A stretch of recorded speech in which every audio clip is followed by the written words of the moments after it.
Bienvenue à tous pour ce culte du dimanche des Rameaux. Et justement, en ce jour du dimanche des Rameaux, le Dieu Tout-Puissant vient à la rencontre de son peuple. Que sa paix soit avec chacun d'entre nous, que sa force vienne au secours de notre faiblesse, que sa justice couvre nos infidélités, que sa sainteté nous purifie, que son amour nous transforme et nous renouvelle. Lors du dimanche des Rameaux, le Seigneur Jésus a déclaré « Je suis venu comme une lumière dans le monde, afin que quiconque croit en moi ne demeure pas dans l'obscurité. » Donc ce matin, que les ténèbres s'enfuient et que la lumineuse présence du Seigneur éclaire nos cœurs. Gloire à Dieu dans les cieux, car sa paix est accordée sur la terre aux hommes qu'il aime. Je vais donc prier quelques instants pour remettre ce culte au Seigneur. Seigneur mon Dieu, Seigneur Jésus-Christ, merci parce que tu es venu jusqu'à nous afin que nous puissions aller jusqu'à toi. Permets que ce matin nous entrions dans ce culte en laissant derrière nous tout ce qui pourrait nous retenir loin de toi, que ce soit nos péchés, que ce soit nos épreuves, et je sais que certains parmi nous en traversent. Que ton Saint-Esprit nous conduise ce matin dans une juste adoration et dans une écoute attentive de ta parole. Au nom de Jésus-Christ. Amen. Alors pour ceux qui le souhaitent et qui le peuvent, nous pouvons nous lever pour prendre un premier chant qui s'appelle Hosanna et qui commémore la venue de notre Seigneur Jésus-Christ sur la terre. Alors je ne sais pas si pour la projection ce sera possible ou pas. Oui, parfait. Donc nous pouvons nous lever pour chanter ce premier chant, Hosanna au plus haut des cieux.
Vous pouvez vous asseoir. Et je vais maintenant faire une petite lecture dans le prophète Zacharie, au chapitre 9, versets 9 à 10. Zacharie qui a cette particularité de nous faire une prophétie sur la venue de Jésus-Christ, justement, à Jérusalem, monté sur un âne, lors du dimanche des Rameaux. Donc c'est plusieurs siècles avant la venue de Jésus-Christ. Donc Zacharie chapitre 9, versets 9 et 10. « Réjouis-toi, fille de Sion, lance des acclamations, fille de Jérusalem. Voici ton roi qui vient à toi, il est juste et victorieux, il est humble et monté sur un âne, sur un ânon, le petit d'une ânesse. Je supprimerai les chars d'Éphraïm et les chevaux de Jérusalem, les arcs de guerre seront brisés. Il annoncera la paix aux nations et il dominera d'une mer à l'autre, depuis l'Euphrate jusqu'aux extrémités de la terre. » Donc nous savons que lors de sa première venue, Jésus-Christ a commencé d'apporter la paix dans le cœur de tous ceux qui se repentent de leurs péchés et qui l'acceptent comme leur Seigneur et Sauveur. Et nous savons que lors de sa seconde venue, Jésus-Christ amènera une paix parfaite sur la terre entière, comme nous l'annonce cette prophétie de Zacharie. Alors nous pouvons peut-être prendre juste quelques minutes de prière courte pour remercier le Seigneur, pour le louer, pour l'adorer, pour sa venue à nos côtés sur cette terre. Nous prenons juste quelques minutes de prière libre.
Alors, dans cette dynamique de louange et d'adoration, nous allons prendre un deuxième chant qui s'appelle « Béni soit le Seigneur ». Nous allons donc rendre gloire et grâce à notre Seigneur. Béni soit le Seigneur. Et pour ceux qui le peuvent et qui le veulent, nous pouvons nous lever pour chanter ce deuxième chant.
pouvez vous asseoir.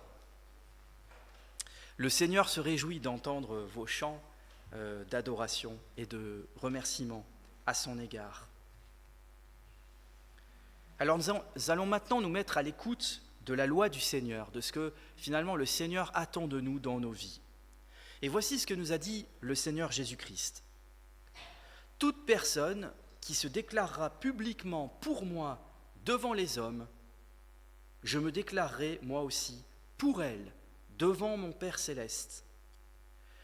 Mais toute personne qui me reniera devant les hommes, je la renierai moi aussi devant mon Père céleste. Celui qui aime son père ou sa mère plus que moi n'est pas digne de moi. Et celui qui aime son fils ou sa fille plus que moi n'est pas digne de moi. Celui qui ne prend pas sa croix et ne me suit pas n'est pas digne de moi. Celui qui conservera sa vie la perdra, mais celui qui perdra sa vie à cause de moi la retrouvera. »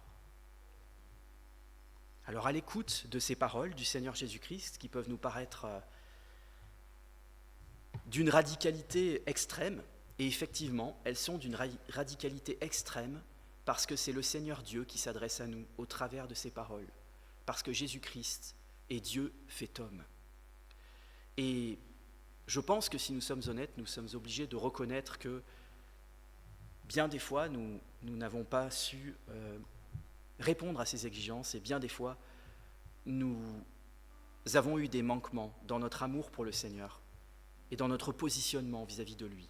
Alors je vous propose de prendre quelques minutes en silence pour confesser nos péchés au Seigneur, que chacun de nous donc s'examine devant le Seigneur et lui confesse son péché ce matin. Prenons quelques minutes de silence entre nous et Dieu.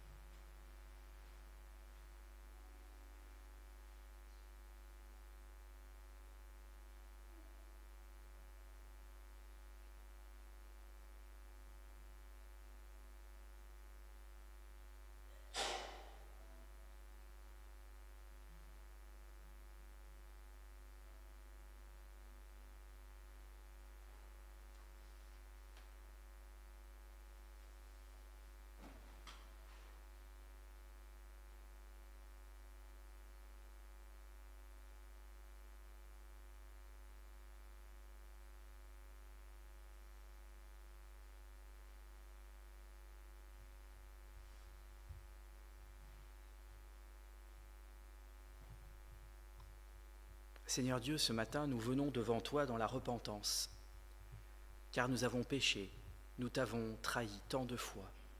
Nous avons besoin de ton pardon. Chaque fois que nous avons négligé de te faire connaître autour de nous, devant les hommes, parce que nous faisions nous-mêmes peu de cas de ta grâce, nous t'avons trahi, Seigneur. Aie pitié de nous.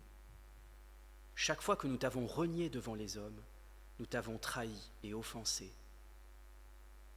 Chaque fois que la médiocrité de notre vie a voilé ton amour, ou que nos fautes ont obscurci pour les autres l'éclat de ton évangile, nous t'avons trahi, Seigneur. Aie pitié de nous. Chaque fois que nous avons parlé de l'amour du prochain, en donnant si peu de nous-mêmes, nous t'avons trahi, Seigneur. Aie pitié de nous. En toute chose, Seigneur, chaque fois que nous avons écarté de notre souvenir ta passion, tes souffrances et ta mort pour le salut du monde, et que nous avons refusé de prendre notre croix, que nous avons refusé notre part de souffrance à ton service, Seigneur Dieu, nous avons péché, nous t'avons trahi. Seigneur, aie pitié de nous. Amen. Alors, pour le prochain chant, je vous propose de rester assis parce que c'est un chant de repentance qui s'appelle « Sonde-moi, ô Dieu », un chant dans lequel nous demandons au Seigneur de nous montrer s'il y a des choses dans nos vies qui ne vont pas et qui doivent changer. Donc nous pouvons chanter assis, sonde-moi, ô Dieu.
Alors pour tous ceux d'entre nous qui se sont confessés devant le Seigneur, qui se sont repentis, qui ont accepté Jésus-Christ comme leur Seigneur et Sauveur, nous pouvons nous lever pour écouter l'annonce du pardon du Seigneur pour nous.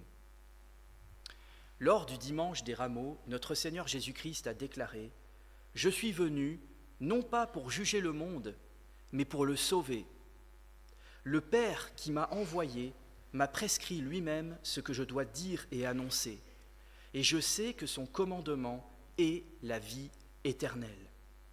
Donc que tous ceux qui accueillent avec joie le Fils unique de Dieu, venu nous sauver, venu nous racheter, soient pleinement assurés d'être pardonnés ce matin. Au nom de Jésus-Christ. Amen. Alors, je vais maintenant faire la lecture d'une partie du psaume 118, versets 19 à 29, un psaume qui a été cité le jour de la venue de Jésus-Christ à Jérusalem, monté sur un âne. C'est particulièrement ce psaume qui a été cité par les foules qui ont acclamé Jésus-Christ. Pourquoi ? Parce que ce psaume annonçait des siècles à l'avance ce roi qui allait venir et qui n'est autre que Jésus-Christ. Donc, psaume 118, versets 19 à 29. Ouvrez-moi les portes de la justice. J'entrerai et je louerai l'Éternel. Voici la porte de l'Éternel. C'est par elle que les justes entrent. Et cette porte, nous savons que c'est Jésus-Christ, parce que Jésus-Christ a dit « Je suis la porte, celui qui entrera par moi sera sauvé ». Donc le psaume continue « Je te loue parce que tu m'as répondu, parce que tu m'as sauvé. La pierre qu'ont rejetée ceux qui construisaient est devenue la pierre angulaire. C'est l'œuvre de l'Éternel et c'est un prodige à nos yeux. Voici le jour que l'Éternel a fait, qu'il soit pour nous un sujet d'allégresse et de joie. Éternel, accorde donc le salut. Éternel, donne le succès. Béni soit celui qui vient au nom de l'Éternel. Nous vous bénissons de la maison de l'Éternel. L'Éternel est Dieu et il nous éclaire. Attachez la victime de la fête avec des liens aux cornes de l'autel. Tu es mon Dieu et je te louerai, mon Dieu et je proclamerai ta grandeur. Louez l'Éternel car il est bon, oui, sa bonté dure éternellement. Et je vous invite à dire avec moi ce dernier verset ensemble. Louez l'Éternel car il est bon, oui, sa bonté dure éternellement.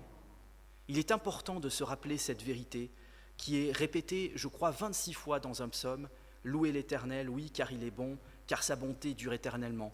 Peut-être certains d'entre vous ce matin sont venus découragés en se demandant « mais pourquoi je louerai Dieu ?» Eh bien là, nous avons une raison qui nous est donnée dans ce psaume de louer Dieu, parce que non seulement il est bon, mais en plus sa bonté dure éternellement. Donc c'est vraiment, je trouve, une très bonne nouvelle pour chacun d'entre nous. Alors donc, dans cet esprit de louange, nous allons continuer de louer notre roi, qui n'est autre que Dieu, qui n'est autre donc que le roi des rois, le Seigneur des seigneurs, et c'est le titre du prochain chant, Roi des rois. Donc nous pouvons nous lever pour chanter ce chant de gloire, Roi des rois, Seigneur des seigneurs.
Alors nous pouvons encore rester debout pour la confession de foi, donc le fameux credo des apôtres.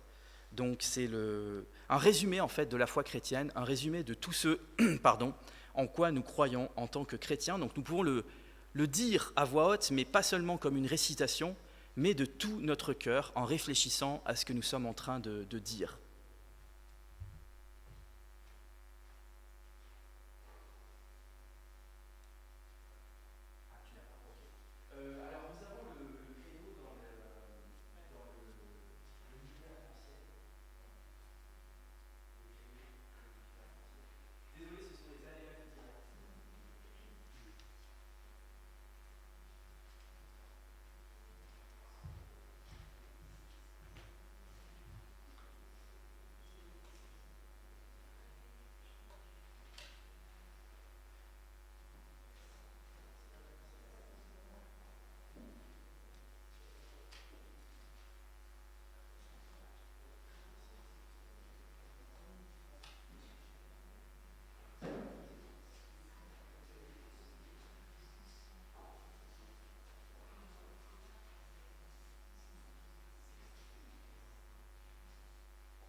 Voilà, j'attends que vous receviez tous un livret arc-en-ciel.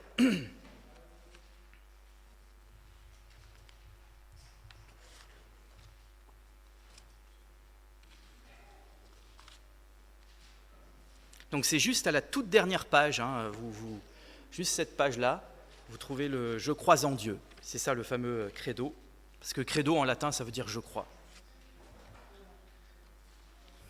Voilà, je pense que tout le monde normalement est prêt, donc on va le dire tous ensemble, de tout notre cœur.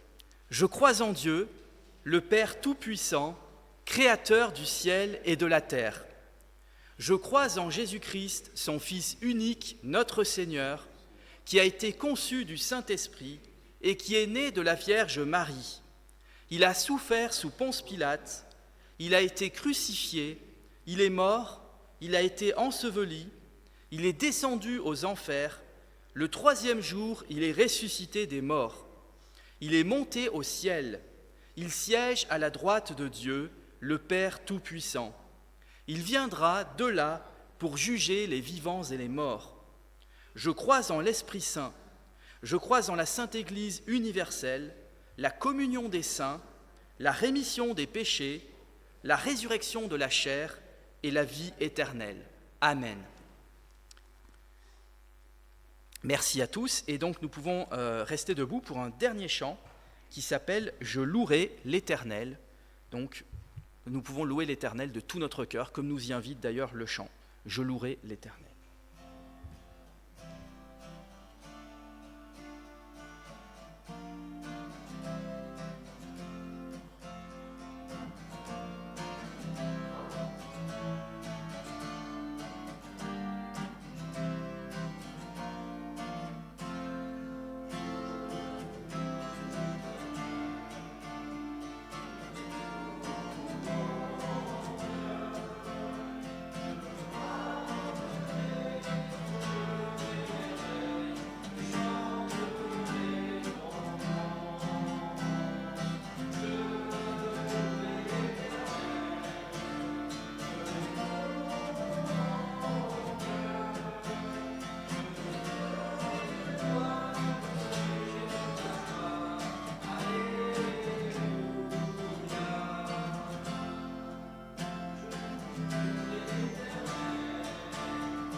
Vous pouvez maintenant vous asseoir.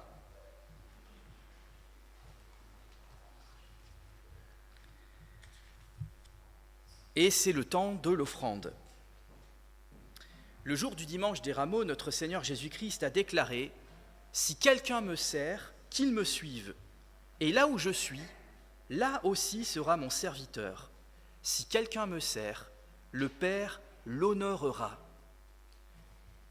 Jésus-Christ a tout donné pour nous, et l'offrande, finalement, fait partie du don de notre personne au Seigneur. C'est aussi un moyen concret de le servir. Toutefois, que chacun se sente libre de donner ou de ne pas donner, le Seigneur ne force personne, et le Seigneur aime que nous donnions de tout notre cœur, plutôt qu'à contre-cœur. Donc voilà, je vais demander à Gérard pour recueillir l'offrande. Merci Gérard pour ta fidélité dans ce service.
Je vais donc prier pour remercier le Seigneur pour cette offrande.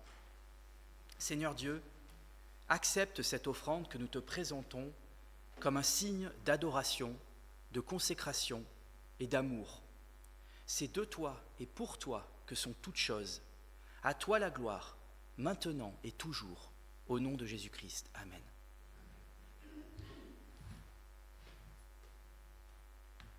Alors, je ne sais pas s'il y a école du dimanche, vu que Catherine... Oui, super. Eh bien, donc, je vais prier pour les enfants.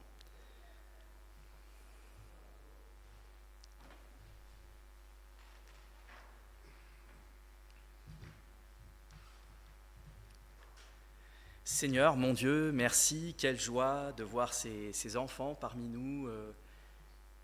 Et je te prie vraiment de les bénir chacun, chacune, Seigneur, que tu les gardes dans ta main, que tu les protèges et qu'ils puissent vraiment découvrir ton grand amour pour eux, particulièrement ce dimanche des Rameaux, où tu es venu en paix, tu t'es mis à notre portée, Seigneur.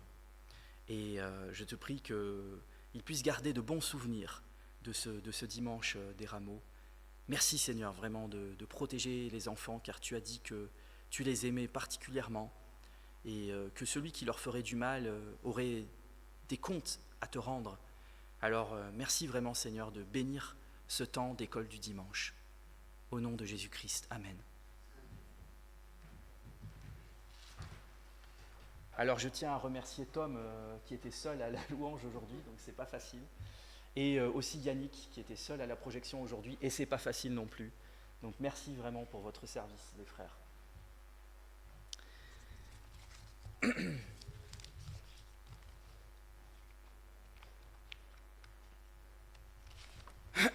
Donc c'est maintenant le temps de la prédication. En ce dimanche des Rameaux, évidemment, nous allons parler de Jésus-Christ qui nous a rencontrés et vers qui nous sommes appelés à aller à la rencontre. D'où le titre de ma prédication, « Allons à la rencontre du Christ ». Et je vais donc lire aujourd'hui dans l'évangile de Jean, chapitre 12, versets 12 à 50. Donc nous allons prendre l'évangile de Jean, chapitre 12, versets 12 à 50. Donc pour ceux qui ont leur Bible, vous pouvez suivre aussi avec votre Bible si vous le souhaitez. Sinon, vous pouvez écouter. Donc Jean, chapitre 12, versets 12 à 50.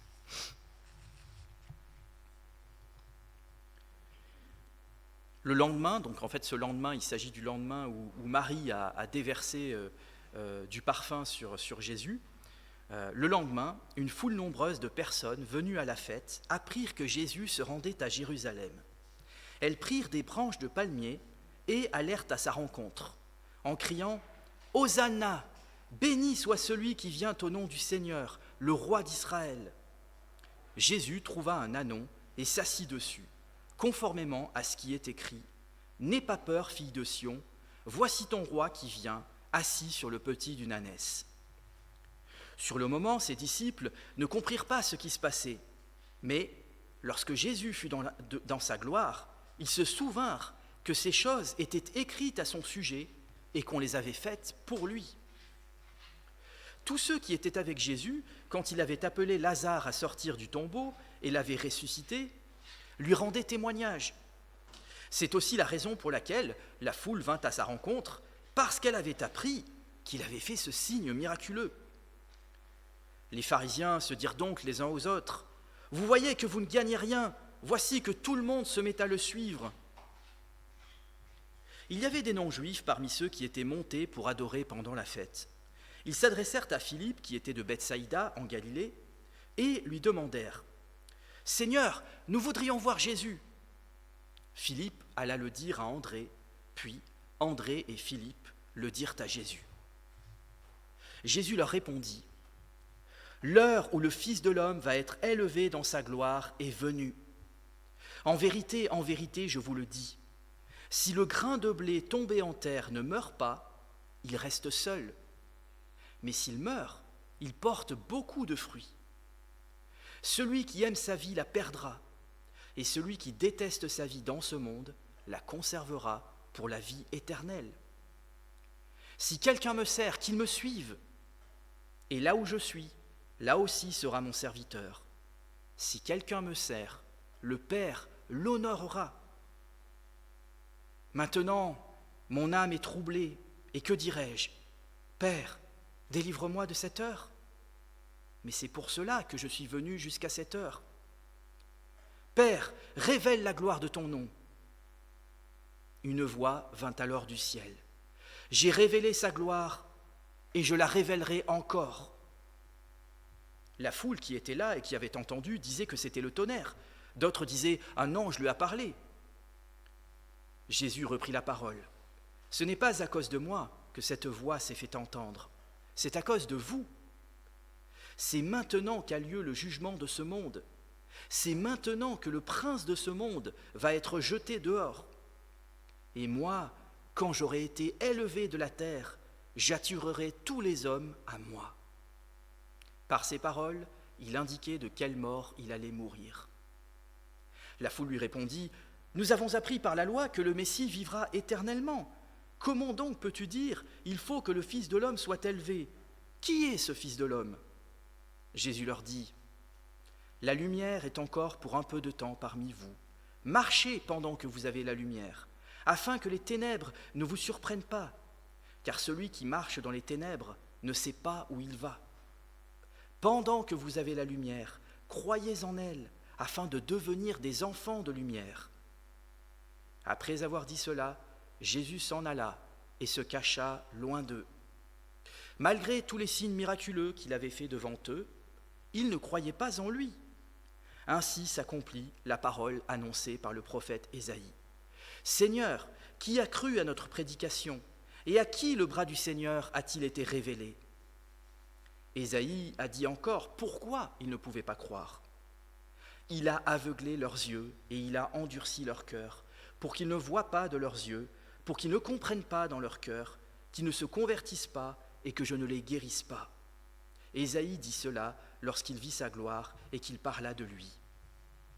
Cependant, même parmi les chefs, beaucoup crurent en lui, mais à cause des pharisiens, ils ne le déclaraient pas, de crainte d'être exclus de la synagogue. En effet, ils aimèrent la gloire des hommes plus que la gloire de Dieu. Quant à Jésus, il s'écria « Celui qui croit en moi ne croit pas seulement en moi, mais en celui qui m'a envoyé. Et celui qui me voit, voit celui qui m'a envoyé. Moi, la lumière, Je suis venu dans le monde, afin que quiconque croit en moi ne reste pas dans les ténèbres. Si quelqu'un entend mes paroles, mais n'y croit pas, ce n'est pas moi qui le juge, car je suis venu non pour juger le monde, mais pour le sauver. Celui qui me rejette et qui n'accepte pas mes paroles a son juge. La parole que j'ai annoncée, c'est elle qui le jugera le dernier jour. En effet, je n'ai pas parlé de ma propre initiative, mais le Père qui m'a envoyé m'a prescrit lui-même ce que je dois dire et annoncer. Et je sais que son commandement est la vie éternelle. C'est pourquoi ce que j'annonce, je l'annonce comme le Père me l'a dit. Jusqu'ici, la lecture de la parole de Dieu, et donc je vais remettre ce temps de prédication entre les mains du Seigneur.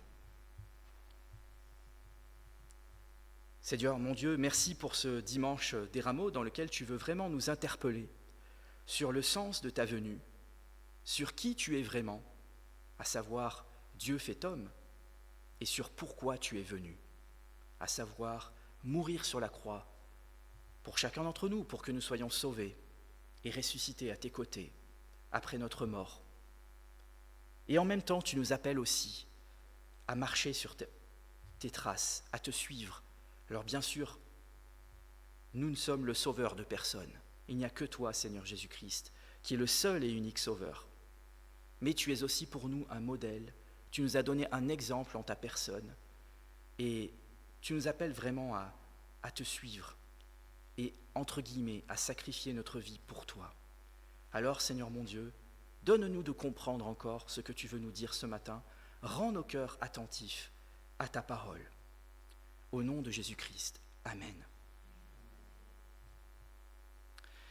Alors, juste quelques mots de contexte très rapide. L'évangile de Jean, c'est un évangile un petit peu différent des trois autres évangiles parce qu'il les complète et il relate des discours ou des actes de Jésus-Christ qu'on ne trouve pas forcément dans les autres évangiles. On pense d'ailleurs que c'est l'évangile qui aurait été écrit en dernier. Et dans ce chapitre 12, eh bien, nous voyons que Jésus, lors du dimanche des Rameaux, donc le jour de son entrée triomphale à Jérusalem, a prononcé deux grands discours. Ces deux grands discours ont pour but, d'une part, d'expliquer les différents buts de sa mission, et d'autre part, d'inviter ses auditeurs à le suivre en tant que Sauveur et Seigneur. Alors donc, ma prédication aura trois parties. Première partie, l'entrée triomphale de Jésus à Jérusalem et les réactions contrastées qu'elle suscite. Ma deuxième partie, le premier grand discours de Jésus à la foule concernant son identité et sa mission. Et enfin, ma troisième partie, qui sera en même temps ma conclusion, donc le deuxième grand discours de Jésus, qui en fait constitue une interpellation finale à l'humanité dans son ensemble, dont vous et moi faisons partie. Alors donc, première partie, l'entrée triomphale de Jésus à Jérusalem et les réactions contrastées qu'elle suscite. La veille du dimanche des Rameaux, Marie de Béthanie, la sœur de Lazare, qui a été ressuscitée par Jésus, avait versé un parfum de grand prix sur Jésus, en signe de son ensevelissement. Et là, nous sommes donc le lendemain, le dimanche des Rameaux, et la crucifixion du Christ aura lieu dans 5 jours. Et avant que Jésus affronte sa passion, il va vivre, entre guillemets, son quart d'heure de gloire. Mais un quart d'heure de gloire bien éphémère, parce que ce sera seulement quelques jours, et bien ambigu, parce que même ceux qui l'accueilleront ne l'accueilleront pas forcément pour de bonnes raisons. Mais en ce jour si spécial, qui est un jour de fête que nous sommes appelés à commémorer en tant que chrétiens, le Seigneur Jésus décide donc de se rendre à Jérusalem pour révéler au monde qui il est vraiment, son identité profonde, c'est-à-dire qu'il est le Messie, il est le Christ, et pas juste un prophète parmi tant d'autres. Il est le roi qui vient, nous dit la prophétie de Zacharie. Alors il y a des philosophes déistes qui nous disent que Dieu a créé le monde, mais après avoir créé le monde, Dieu a laissé le monde se débrouiller tout seul, il a laissé le monde à lui-même. Et là, dans l'évangile de Jean, nous avons un démenti de cette idée, parce que Dieu s'est impliqué jusqu'à venir en personne dans le monde, Dieu s'est incarné en Jésus.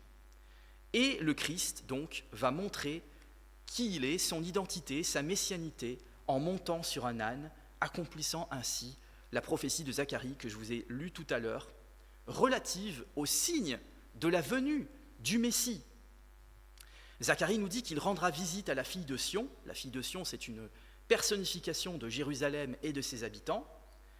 Et l'apôtre Jean nous confesse quand même que, sur le moment, même les disciples de Jésus n'ont pas compris que le Christ accomplissait ainsi les choses qui étaient écrites à son sujet. Ils ne l'ont compris que plus tard, après son entrée dans la gloire, c'est-à-dire sa résurrection et son ascension.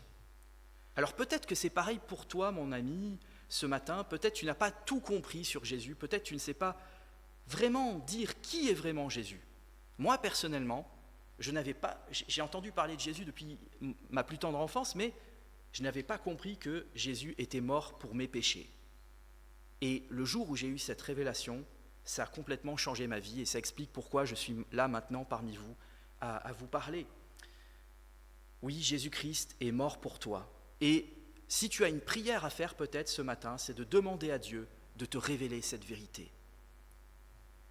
Vous connaissez peut-être Michel Onfray, qui est un philosophe athée qu'on voit assez souvent dans certains médias. Et je l'ai vu il n'y a pas longtemps, il a dit devant des juifs, donc des juifs qui ne croyaient pas en Jésus, lui-même, Michel Onfray, qui est athée donc, a dit que Jésus a parfaitement accompli tout ce qui était dit de lui dans l'Ancien Testament. Alors bien sûr, Michel Onfray va dire, du coup, c'est pas possible qu'il ait existé, parce que c'est pas possible qu'il ait accompli autant de prophéties.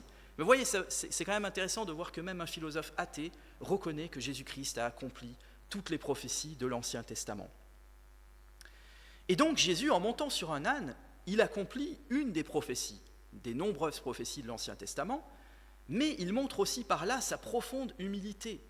Lui qui est le roi des rois, qui n'est donc pas n'importe quel roi, il aurait pu arriver monter sur un cheval, comme cela se faisait à l'époque, et ça aurait été un signe de majesté et de guerre, parce que dans le contexte du 1er siècle, les chevaux étaient reliés à la guerre. Mais pour sa première venue dans le monde, Jésus choisit de venir monter sur un âne. Par là, par ce geste symbolique, Jésus montre qu'il n'est pas venu juger l'humanité en lui faisant la guerre, mais au contraire qu'il est venu sauver l'humanité en lui offrant la paix. Et c'est pourquoi il est dit dans la prophétie de Zacharie citée par Jean, « N'aie pas peur, ne crains pas ». N'aie pas peur, ne crains pas. C'est un commandement que l'on retrouve souvent dans la Bible. Et aujourd'hui encore, en ce dimanche des Rameaux, toi, mon frère, ma sœur, qui passe peut-être par des épreuves terribles, Dieu te dit ce matin, toi qui crois en Jésus-Christ, toi qui aimes Jésus-Christ, toi qui veux servir Jésus-Christ, n'aie pas peur, n'aie pas peur. Pourquoi ? Parce que Jésus n'est pas venu pour te condamner, mais Jésus est venu pour te sauver.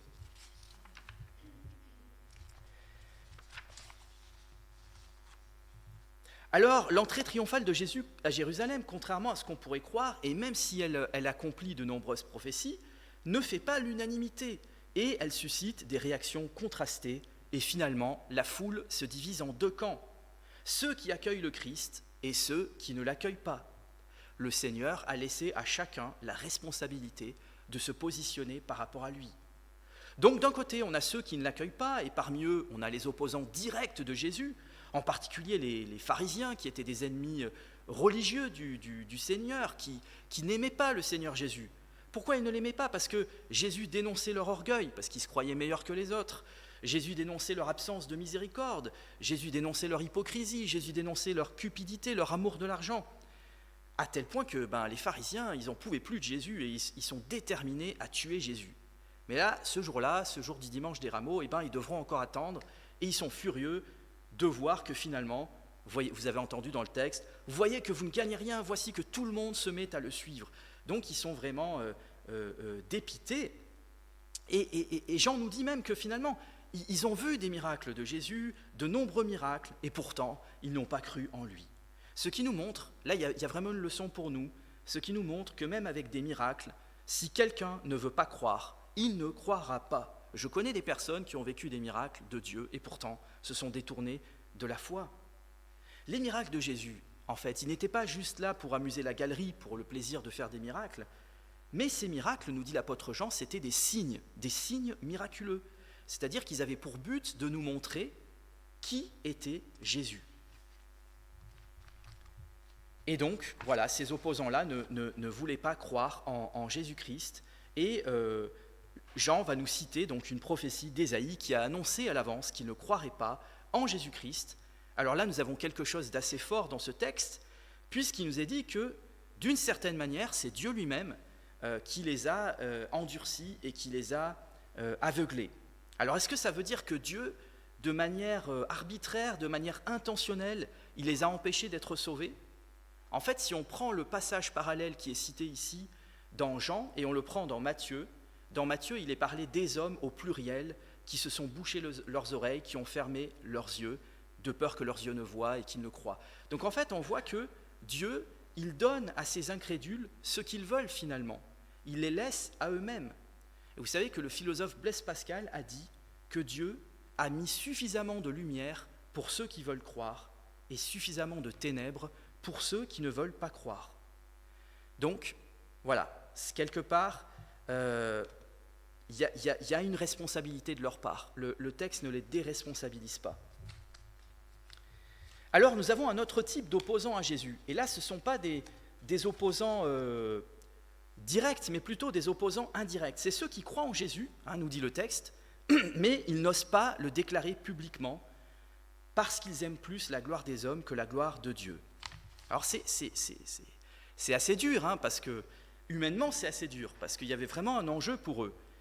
Ils risquaient d'être mis au banc de la société s'ils confessaient ouvertement, oui, nous croyons que Jésus-Christ, c'est le Sauveur envoyé pour Dieu. Et bien souvent, est-ce que nous-mêmes, mes frères et sœurs, si nous ne sommes pas honnêtes, nous ne nous soucions pas plus de ce qu'un tel ou une telle va penser de nous que ce que Dieu va penser de nous? Mais vous savez, l'estime des hommes envers nous importe peu. Parce que les hommes, ils sont changeants. On l'a vu avec la foule qui accueille Jésus. Elle l'accueille ce dimanche, mais dans 5 jours, elle va demander sa crucifixion. Donc, l'opinion des hommes, finalement, est-ce qu'elle est si importante? Je ne crois pas. Par contre, l'opinion de Dieu, pour nous, elle est importante, parce que nous avons un Dieu qui est fidèle et qui nous aime vraiment. Alors oui, Jésus, vous l'avez entendu ce matin au moment juste avant la confession des péchés, où Jésus a dit « Celui qui me confessera devant les hommes, je le confesserai moi aussi devant Dieu, mais celui qui me reniera devant les hommes, je le renierai moi aussi devant Dieu. » Donc, d'une certaine manière, en n'assumant pas notre foi devant les hommes, que nous le voulions ou non, il n'y a pas de terrain neutre en fait. Nous nous plaçons pas du côté de Dieu. Et j'ai envie de vous prendre un exemple peut-être qui pourra vous aider à comprendre. Pour ceux d'entre vous qui avez un conjoint, est-ce que vous apprécieriez que votre conjoint ait honte de vous lorsque quelqu'un vous critique et ne prenne pas position pour vous lorsqu'on vous attaque, mais que finalement il garde le silence? Eh bien, je pense que vous n'apprécieriez pas. C'est la même chose avec Dieu. Finalement, si on a honte de Dieu, est-ce que on l'aime vraiment? Finalement, on n'est pas mieux que les non-chrétiens. Et je me demande même si on n'est pas pire que eux, parce qu'au moins les non-chrétiens, ils sont cohérents. Ils sont cohérents, ils ne veulent pas de Dieu et ils le disent. Nous, si nous voulons de Dieu, il faut aussi que nous le disions. Alors peut-être certains d'entre vous se disent « Oh là là, mais moi ça m'est arrivé plein de fois de ne pas oser parler de Jésus en public, je l'ai renié. » Rassurez-vous, vous n'êtes pas le seul. Moi ça m'est arrivé, je vous le confesse ouvertement, particulièrement au début de ma conversion où j'étais seul chrétien et où j'avais du mal à assumer devant mes amis que j'étais chrétien. Et je rentrais chez moi et je dis « Pardon Seigneur, j'ai encore pas pris position pour toi. » Et vous savez, dans la Bible, nous avons des personnages qui n'ont pas osé prendre position pour Jésus au départ. L'apôtre Pierre, il est connu, vous le savez.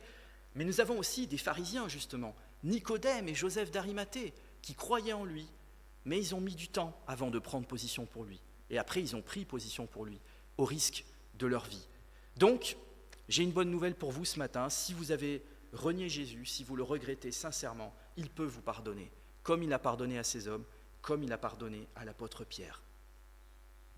Alors, je vous ai parlé des opposants, maintenant je vais quand même vous parler de ceux qui choisissent Jésus. Et Jean nous dit qu'ils sont très nombreux, une foule nombreuse.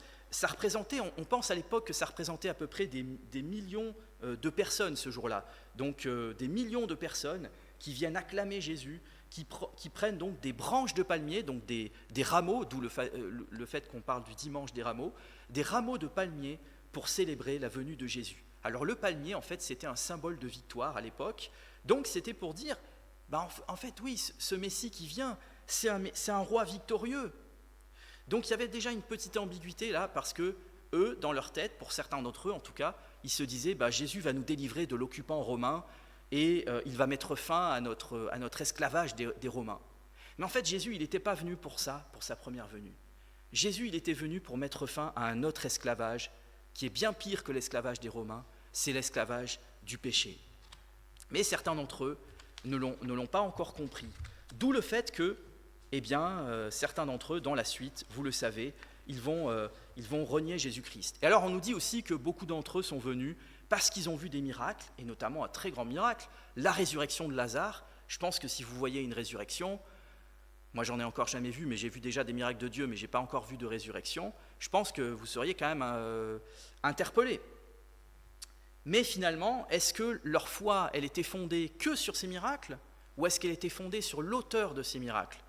Parce que si on focalise que sur les miracles, mais qu'on ne focalise pas sur Jésus-Christ, je pense qu'on passe à côté. Et alors, parmi les partisans de Jésus, il y avait aussi des non-juifs, nous dit le texte. Des non-juifs qui vont faire appel aux apôtres, Philippe et André, et ils vont avoir cette demande merveilleuse. Nous voudrions voir Jésus. Et c'est là où j'en arrive donc à ma deuxième partie, sur la réponse de Jésus, qui est finalement le premier grand discours, concernant son identité et sa mission. Alors Jésus va beaucoup parler dans ce discours, dans un langage souvent métaphorique, de son identité et de sa mission. Il se désigne comme étant le Fils de l'homme. Alors cette expression, vous la trouvez souvent dans les évangiles, le Fils de l'homme. En fait, le Fils de l'homme, c'était l'expression favorite de Jésus pour parler de lui-même. Cette expression de Fils de l'homme, elle a en fait un double sens. D'une part, elle parle de la divinité de Jésus-Christ, parce que dans l'Ancien Testament, il y a le prophète Daniel qui nous parle du Fils de l'homme qui est à côté de Dieu le Père, et qui est en fait Dieu. Et en même temps, cette expression du Fils de l'homme, elle a aussi cet avantage de parler de l'humanité de Jésus-Christ, c'est-à-dire du fait que Jésus-Christ, à un moment donné, est devenu un homme, comme vous et moi, par solidarité avec nous. Et donc je pense que ce n'est pas un hasard si Jésus préférait se nommer le Fils de l'homme plutôt que d'autres titres qu'il aurait pu employer. Alors la foule ne comprend pas trop parce qu'elle dit mais qui est ce Fils de l'homme ? Donc vous voyez, elle est peut-être un peu comme nous, parfois elle est un peu perdue, quoi. C'est pas trop qui est ce Fils de l'homme, mais parce qu'elle n'a pas encore compris que le Fils de l'homme et le Messie, en fait, c'est la même personne. Et elle ne comprend pas non plus parce que Jésus leur annonce qu'il va mourir. Et eux, ils disent, mais on ne comprend pas parce que nous avons appris par la loi que le Messie vivra éternellement. Et d'une certaine manière, c'est vrai, parce que le Messie, puisqu'il est Dieu, en tant qu'il est Dieu, ne mourra jamais. Mais ce que n'avait pas compris la foule venue acclamer Jésus ce jour-là, c'est que le Messie, qui est aussi un homme, selon sa nature humaine, il devra mourir, puis ressusciter. Alors Jésus nous dit que paradoxalement, cette heure terrible de sa passion va aussi être l'heure de sa glorification et de son élévation. La gloire de Jésus est un thème important dans son discours et elle s'oppose finalement à cette gloire des hommes dont je vous ai parlé dans la première partie. Et Jean nous dit quelque chose de fort. Il nous dit qu'Ésaïe, lorsqu'il a vu la gloire de Dieu, en fait, il a vu la gloire de Jésus lui-même. Vous trouvez ça au verset 41 du chapitre 12. Donc si jamais un jour vous discutez avec un témoin de Jéhovah, vous savez, les témoins de Jéhovah ne croient pas en la divinité de Jésus-Christ, vous pouvez lui montrer ce verset 41 du chapitre 12 qui établit clairement que le Dieu que Ésaïe a vu, et en fait c'était Jésus-Christ. Alors Jésus ici, il joue sur le double sens du verbe élever, parce qu'il dit qu'il va être élevé, et en fait il va être élevé au sens terrestre et au sens céleste. Au sens terrestre, puisqu'il va littéralement être élevé par sa crucifixion, mais aussi au sens céleste, parce qu'il va être élevé par sa résurrection que nous allons fêter dimanche prochain. Alors ça, on pourrait dire c'est bien joli, mais on voit que quand même, 4 jours avant Gethsémane, Jésus commence déjà d'être troublé. On le voit dans le texte, Jésus nous dit « Maintenant, mon âme est troublée. Et que dirais-je ? Père, délivre-moi de cette heure ?» Donc Jésus, c'était pas du fake, hein. Jésus, il était pleinement homme. Et on voit ici que Jésus, il avait quand même une certaine crainte légitime de devoir affronter non seulement la mort, mais une mort terrible. Et en plus, la séparation d'avec Dieu à cause de notre péché. Et donc on voit ici en Jésus un combat entre sa volonté humaine et sa volonté divine d'obéir au Père. Et ici donc, Jésus, peut-être dans un moment fort d'émotion, il partage son trouble devant la mort et les souffrances terribles qui l'attendent dans quelques jours. Mais en même temps, Jésus se reprend aussitôt, comme il le fera au jardin de Gethsémanée. Vous savez qu'au jardin de Gethsémanée, il a vraiment dû combattre pour affronter la passion. Et il continue donc Jésus en disant « Mais c'est pour cela que je suis venu jusqu'à cette heure. » Donc le Christ sait que sa mission est d'affronter bientôt sa passion. Et là, Jésus, devant la foule, va faire une prière à Dieu le Père. Il va en appeler à la gloire de Dieu le Père en disant « Père, révèle la gloire de ton nom. » Et là, suite à cette prière publique du Christ devant la foule, un très grand miracle va se produire. C'est que Dieu le Père va faire entendre sa voix du ciel et de manière audible. Alors à l'époque, les mégaphones n'existaient pas, mais on peut imaginer que c'était une voix retentissante qui, nous dit le texte, ressemblait à la voix du tonnerre. Et on sait par plusieurs versets de la parole de Dieu que la voix du Seigneur ressemble à la voix du tonnerre. Ne m'en demandez pas plus, je ne pourrais pas mieux vous expliquer, mais c'est ce que disent les textes. Et là donc, Dieu fait entendre sa voix pour rendre témoignage à son Fils. Et ce n'est pas la première fois que Dieu le Père le fait. Il l'avait fait lors du baptême de Jésus, il l'a fait lors de la transfiguration de Jésus, et il le fait maintenant en ce dimanche des Rameaux. Et les 3 fois où Dieu fait entendre sa voix pour rendre témoignage à son Fils, ça concerne l'identité de Jésus-Christ. En fait, Dieu rend témoignage à qui est Jésus-Christ devant la foule. Parce que Jésus leur dit bien, ce n'est pas pour moi, mais c'est pour vous que cette voix s'est faite entendre. Alors Jésus nous parle aussi de la répercussion que sa mort aura, non seulement à l'échelle cosmique, mais aussi à l'échelle historique. À l'échelle cosmique, parce qu'au travers de la mort de Jésus-Christ, nous dit le texte, aura lieu le jugement de ce monde. Alors on peut dire, mais c'est paradoxal, parce que pourtant c'est le jugement de Jésus qui a eu lieu. Mais en fait, en jugeant le Fils de Dieu, en le condamnant à la mort injuste de la croix, c'est l'humanité pécheresse qui s'est jugée elle-même et condamnée elle-même. Pourquoi ? Parce qu'elle a condamné un innocent, le seul juste que la terre ait jamais porté, et par là, elle a montré qu'elle était foncièrement mauvaise.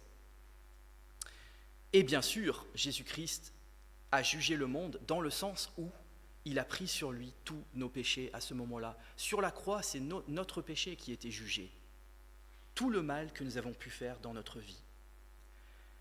Bien plus encore, Jésus nous dit que le prince de ce monde c'est le diable, sera jeté dehors grâce au sacrifice de Jésus-Christ à la croix, par lequel il va être vaincu et dépouillé. Alors peut-être certains d'entre vous ne croient pas à l'existence du diable ou doutent de l'existence du diable, mais si quelqu'un doute que le diable soit le prince de ce monde, je vous invite à juste ouvrir les nouvelles, regarder toutes les atrocités qui se commettent sous le ciel, et nous avons une petite explication de qui en est l'inspirateur. Alors la croix aura aussi des répercussions à l'échelle historique, parce que par son élévation à la croix, Jésus nous dit qu'il attirera tous les hommes à lui. Et Jésus, sans cesse, attire l'humanité à lui. Ne serait-ce que quand vous voyez une croix, quand vous allez dans les villages de France, vous trouvez souvent des croix. Eh bien, c'est aussi une manière pour Jésus de nous attirer à lui. Pourquoi ? Parce que sa croix, la croix du Christ, en fait, c'est une puissante force d'attraction, une puissante force d'amour. Oui, mon frère, sache que Jésus t'attire à lui par son sacrifice, comme un aimant par sa mort sur la croix. Dieu te dit, au travers de la croix du Christ, « Vois combien je t'aime, vois combien tu es précieux pour moi, au point que je t'ai racheté au prix du sang de mon propre Fils. » Oui, Jésus nous l'a dit, il n'y a pas de plus grand amour que de donner sa vie pour ses amis. Et le Christ se compare à un grain de blé qui, étant semé dans la terre, ne reste pas seul, mais porte beaucoup de fruits. Alors qu'est-ce que ça veut dire ? En fait, le grain de blé qui est semé en terre, il symbolise la mort et l'ensevelissement de Jésus. Et Jésus nous dit que ce grain de blé porte beaucoup de fruits. Mais c'est quoi ce beaucoup de fruits ? Eh bien en fait, ce beaucoup de fruits, c'est vous et moi. C'est le grand nombre de tous ceux qui seront sauvés au travers de la mort et de la résurrection du Christ. Voyez, nous sommes le fruit que Jésus a porté par sa mort, sans que nous l'ayons mérité, sans que nous ayons fait quoi que ce soit pour le mériter. Voilà ce que le grand amour de Dieu a opéré pour nous, mes chers frères et sœurs.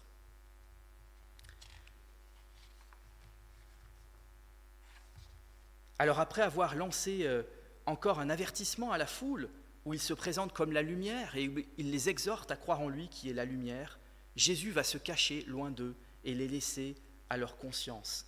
Et c'est là où j'en arrive à ma troisième partie, qui sera donc la partie la plus courte, puisque c'est la conclusion, le deuxième grand discours de Jésus, qui constitue une interpellation finale à l'humanité dans son ensemble. Donc, après s'être caché loin d'eux pendant un temps, le Fils de Dieu leur fait la grâce de revenir à nouveau vers eux pour leur lancer un ultime appel. Jésus, finalement, va leur dire qu'il est venu en paix vers eux, porteur d'un message d'amour et non d'un message de jugement, d'un message de salut et non d'un message de condamnation. Et d'une certaine façon, c'est lui-même qui nous le dit, ce ne sera pas lui qui condamnera les damnés au dernier jour, c'est-à-dire au jour du jugement dernier, mais ce sera leur rejet de sa parole qui les jugera. Donc nous sommes avertis par le Seigneur dans ce texte que c'est la parole de Dieu, mes frères et sœurs, qui nous jugera. C'est d'après ce livre que vous serez jugés, que je serai jugé, et pas d'après vos propres opinions, pas d'après l'opinion d'un tel ou d'un tel. Ce qui compte, c'est de croire ce qui est écrit ici. Et ici, Jésus nous avertit clairement que si nous le rejetons, lui et ses paroles, alors nous serons condamnés au dernier jour par un juge impartial qui n'est autre que la parole de Dieu. Donc vous voyez, ces paroles du Christ complètent en quelque sorte les paroles de l'apôtre Jean, puisque l'apôtre Jean nous disait que c'était Dieu qui avait endurci et aveuglé le cœur de ceux qui ne se convertissent pas. Mais ici, Jésus nous donne davantage de précision en montrant qu'en définitive, la balle est dans notre camp. Le Christ nous renvoie à nos propres responsabilités, en nous disant que son désir est de nous sauver dès maintenant, plutôt que de nous condamner au dernier jour. Le Christ termine son discours en disant « Je sais que le commandement du Père, c'est la vie éternelle. Dieu veut que nous choisissions la vie plutôt que la mort. Jésus vient à votre rencontre ce matin et vous appelle à lui. Quelle sera votre réponse ? Allez-vous croire en lui ou le rejeter ? Prenons quelques instants de silence pour nous préparer au repas du Seigneur.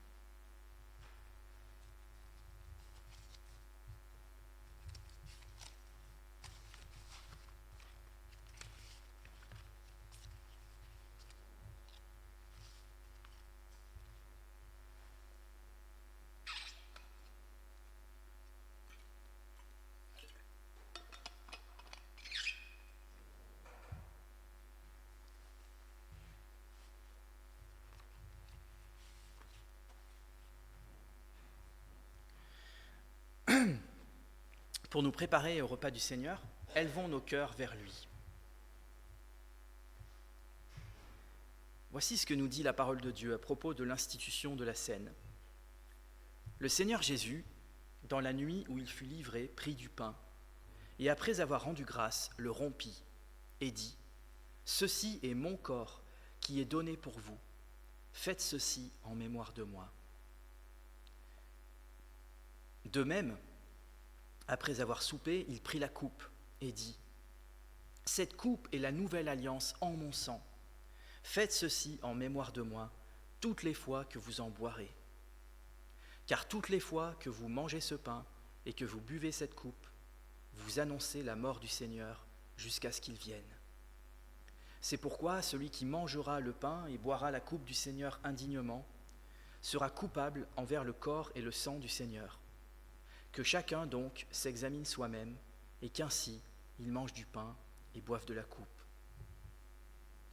Alors donc, suite à l'écoute de ce texte, nous pouvons, pour ceux d'entre nous qui le souhaitent, prendre quelques secondes de silence pour confesser notre péché au Seigneur, si nous ne nous sentons pas prêts à prendre la scène.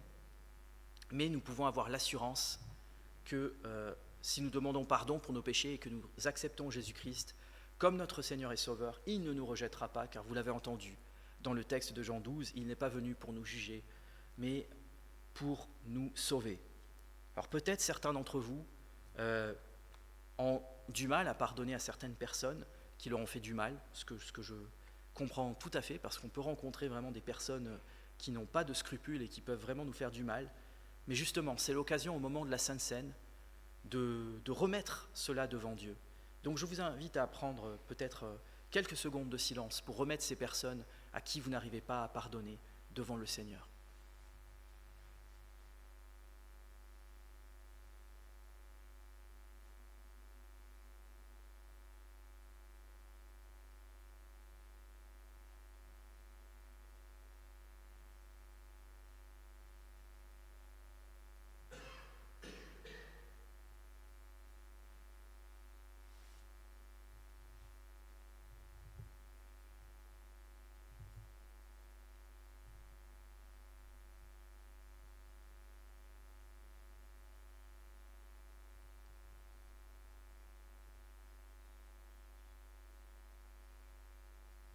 Je vais maintenant prier pour remettre ce temps de repas du Seigneur entre les mains de Dieu.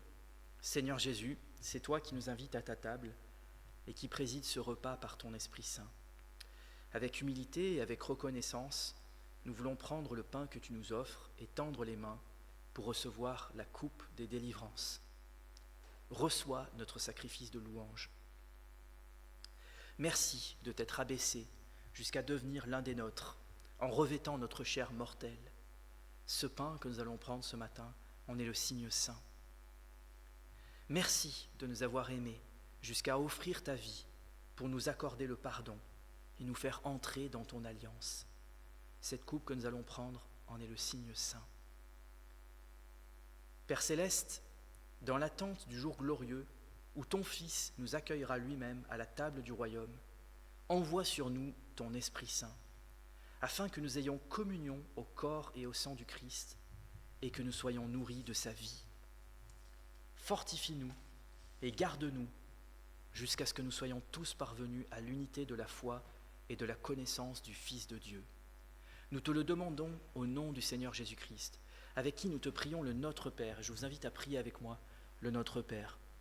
Notre Père qui es aux cieux, que ton nom soit sanctifié, que ton règne vienne, que ta volonté soit faite sur la terre comme au ciel. Donne-nous aujourd'hui notre pain de ce jour. Pardonne-nous nos offenses, comme nous pardonnons aussi à ceux qui nous ont offensés. Et ne nous soumets pas à la tentation, mais délivre-nous du mal, car c'est à toi qu'appartiennent le règne, la puissance et la gloire pour les siècles des siècles. Amen. Donc ce matin, tous ceux qui ont reconnu Jésus comme leur Sauveur et Seigneur sont les bienvenus pour le repas du Seigneur. Je vais donc demander à Gérard pour la distribution des éléments. Merci Gérard.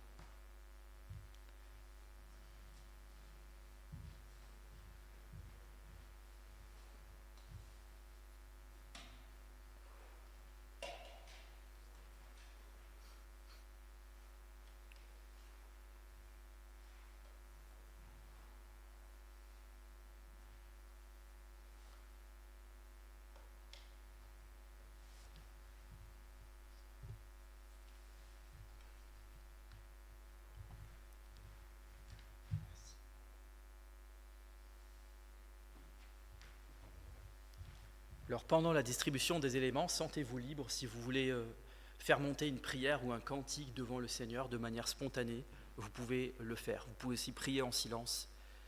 Le Seigneur entend vos prières, quoi qu'il en soit.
Le pain que nous rompons ensemble ce matin est la communion au corps de notre Seigneur Jésus-Christ qui est pour nous. Nous pouvons donc prendre le pain tous ensemble.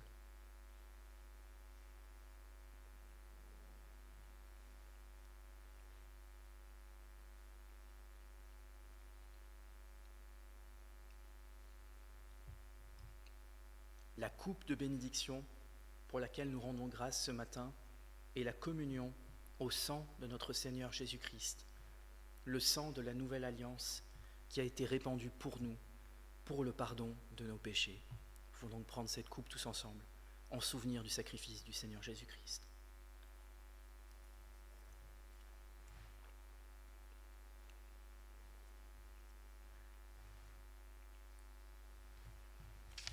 Rendons grâce à Dieu. Dieu Tout-Puissant, nous te remercions de nous avoir reçus par grâce à ce repas qui rappelle ton alliance. Que ce repas ne soit pas pour nous une occasion de sécurité trompeuse, mais un renouvellement de tout notre être et de toute notre vie à ton service et dans l'amour de notre prochain. En Jésus-Christ. Amen. Vous pouvez vous asseoir.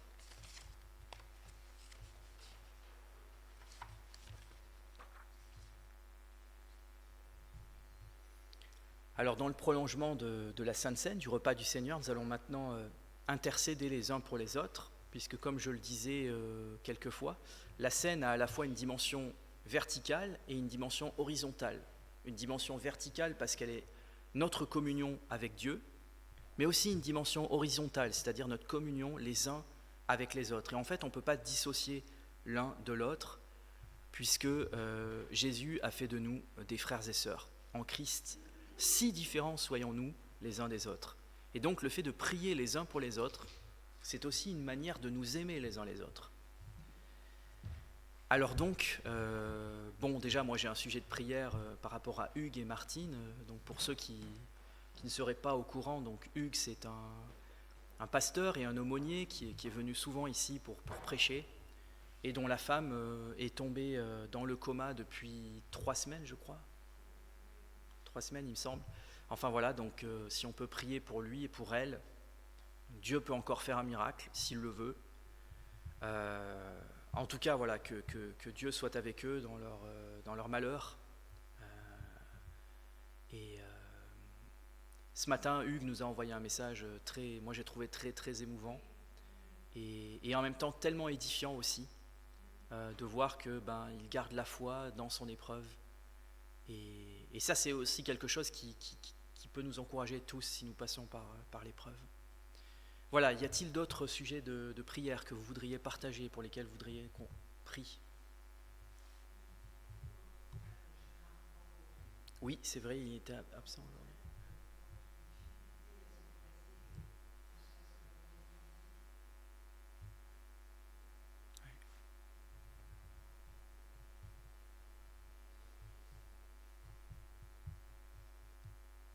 D'autres sujets de prière ?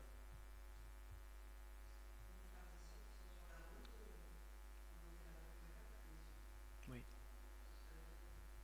Okay.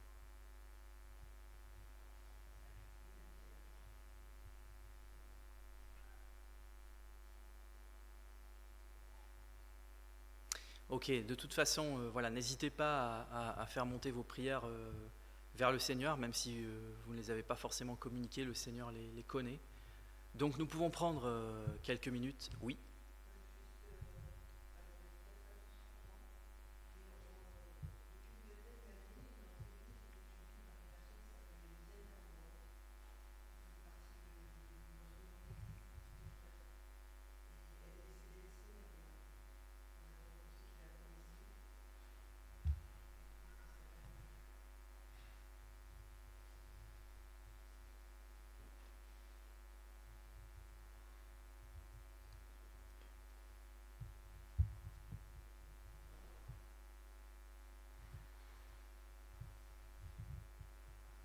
Ok, eh bien je vous invite à prier, je vais commencer et puis n'hésitez pas à poursuivre après moi. Seigneur mon Dieu, nous voulons te remettre particulièrement Hugues et Martine ce matin. Tu vois l'épreuve qu'il traverse, qui est vraiment très dure. Et nous te prions que tu continues de soutenir Hugues dans sa foi, comme tu le fais dès maintenant, qu'il puisse ressentir ta consolation, ta présence dans cette épreuve. Nous te prions aussi pour Martine, parce que même si son corps est absent, son esprit, lui, est bien présent. Et nous te prions que tu sois avec elle aussi et qu'elle puisse aussi ressentir ta présence là où elle en est. Et nous te prions, Seigneur, que si telle est ta volonté, tu puisses faire un miracle, que tu puisses la sortir du coma en bon état. Nous savons qu'à toi, rien n'est impossible, Seigneur. Nous ne connaissons pas tes voies, mais nous savons que toutes choses que nous pouvons traverser sont pour notre bien, même si nous ne comprenons pas. Alors, Seigneur, voilà, nous te remettons Hugues et Martine entre tes mains. Et puis, tous les frères et sœurs qui sont sur la route, que tu veuilles bien les protéger, Seigneur. Au nom de Jésus-Christ. Amen.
Amen. Voilà, ce culte touche à sa fin et je vous invite à vous lever pour recevoir la parole d'envoi qui est à la fois une parole d'exhortation et de bénédiction. Exhortation, parole d'exhortation qui nous dit « Continuez à progresser dans la grâce et la connaissance de notre Seigneur et Sauveur Jésus-Christ » dans 2 Pierre 3, verset 18. Et parole de bénédiction qui nous dit « Que la grâce de Dieu soit avec tous ceux qui aiment notre Seigneur Jésus-Christ d'un amour indestructible » dans Éphésiens 6, verset 24. Je vous souhaite à tous un très bon dimanche. Que Dieu vous bénisse. Et Anne-Marie a des choses à nous dire, peut-être des annonces. Voilà, étude biblique. Donc là, on est sur l'épître de Jacques. Donc là, on va entrer dans le chapitre 2 mardi prochain, ce mardi.